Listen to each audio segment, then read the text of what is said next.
Visakhapatnam press క్లబ్కు రావడానికి కారణం మీ ముందు 3-4 అంశాలు ప్రస్తావించేదానికి రావడం జరిగింది.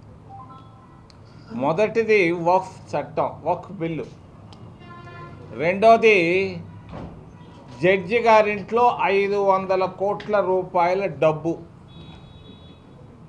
మూడవది వర్గీకరణ ఆంధ్రప్రదేశ్.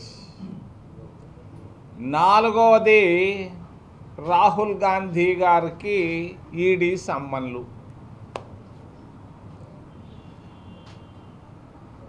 దేశంలో ప్రజాస్వామ్యం అనేది అరుంధతి నక్షత్రం లాగా తయారవుతా ఉంది మెల్లమెల్లగా. భారతీయ జనతా పార్టీ ఒక బిల్లును తీసుకొని వచ్చింది. ఆ బిల్లు వక్ఫ్ బిల్లు. ఎందుకయ్యా ఇప్పుడు మీ వాజ్పేయి అద్వానీలు చేయని బిల్లు ఎందుకు వచ్చిందయ్యా ఓ ప్రధానమంత్రి గారు? అవసరమా?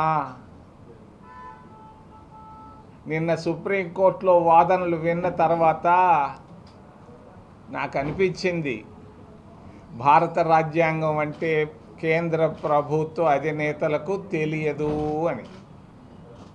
నిన్న కపిల్ సిబల్ మాట్లాడుతున్నాడు, దానికి జవాబు చెప్తున్నాడు తుషార్ మెహతా. వాడు తుస్ అని వెళ్ళిపోయింది వాడు జడ్జిమెంట్, వాడు ఆర్గ్యుమెంట్లు. మీరు ఇళ్ళకి వెళ్ళే లోపల, మీ ఆఫీసులకి వెళ్ళే లోపల ఒక చట్టం పైన సుప్రీంకోర్టు నుంచి ఒక ఆర్డర్ రావచ్చు. ఆ ఆర్డరు కేంద్ర ప్రభుత్వానికి మొట్టికాయ వేసే విధంగా రావచ్చు అని నేను ఊహిస్తూ ఉన్నా. ఇది పొరపాటు. ముస్లింలకి ఏదో భూములు ఉన్నాయి, ఆ భూములతో నీకేం పని? నీవు చూడాల్సింది పేదరికాన్ని గురించి. దేశంలో 140 కోట్ల మధ్యలో ఎంతమంది 3 పూటలు అన్నం తింటున్నారు, ఎంతమంది ఒక్క పూట కూడా భోజనం చేయలేకపోతున్నారు? ఇది నువ్వు చూడాల్సింది ఓ భారతీయ జనతా పార్టీ అని నేను చెప్తున్నా. మరి నిరుద్యోగం, ప్రతి ఇంటిలో 2 నిరుద్యోగులు ఉన్నారు, దిక్కు దోచకుండా ఉన్నారు, కష్టాల్లో ఉన్నారు, కన్నీటితో ఉన్నారు, ఆవేదనలో ఉన్నారు. ఈ నిరుద్యోగాన్ని గురించి ఆలోచించకుండా, ట్యాక్సులను గురించి, ధరలను గురించి ఆలోచించకుండా ఏం అర్జెంటుగా అవసరం వచ్చింది వక్ఫ్ బిల్లును గురించి. ఇది నిలబడదు. కేంద్ర ప్రభుత్వం జగదాంబికా పాల్ అనే ఒక ఆయన ఉండేవాడు కాంగ్రెస్ పార్టీలో, భారతీయ జనతా పార్టీలోకి వెళ్ళి వాడు చైర్మన్గా తీసుకొచ్చాడు ఈ బిల్లుని.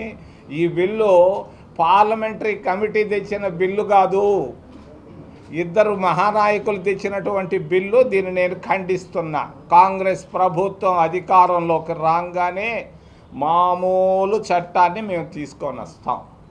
వక్ఫ్ చట్టాన్ని నేను ఖండిస్తున్నా, ఆ బిల్లును నేను ఖండిస్తున్నా. బహుశా కొన్ని గంటల వ్యవధిలోనే దానిపైన ఏమైనా రావచ్చు పైన నుంచి. రెండవది, ఏమైపోతుందో మీడియా నాకైతే అనిపించటం లేదు, కంటికి కనిపించటం లేదు. మీడియా కూడా అరుంధతి నక్షత్రం లాగా అయిపోతా ఉందనిపిస్తూ ఉంది నాకు. కారణాలు ఏందో నాకైతే తెలియదు.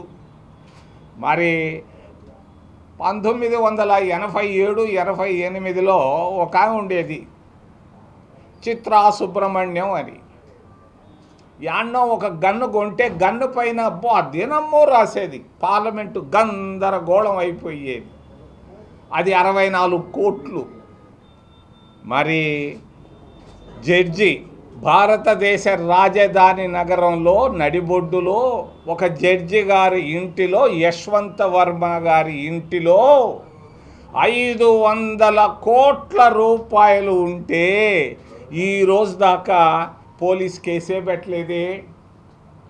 పోలీసు వాళ్ళు కనీసం చిన్నది ఇప్పుడు తుమ్మితే కూడా రాస్తుండారే కేసు.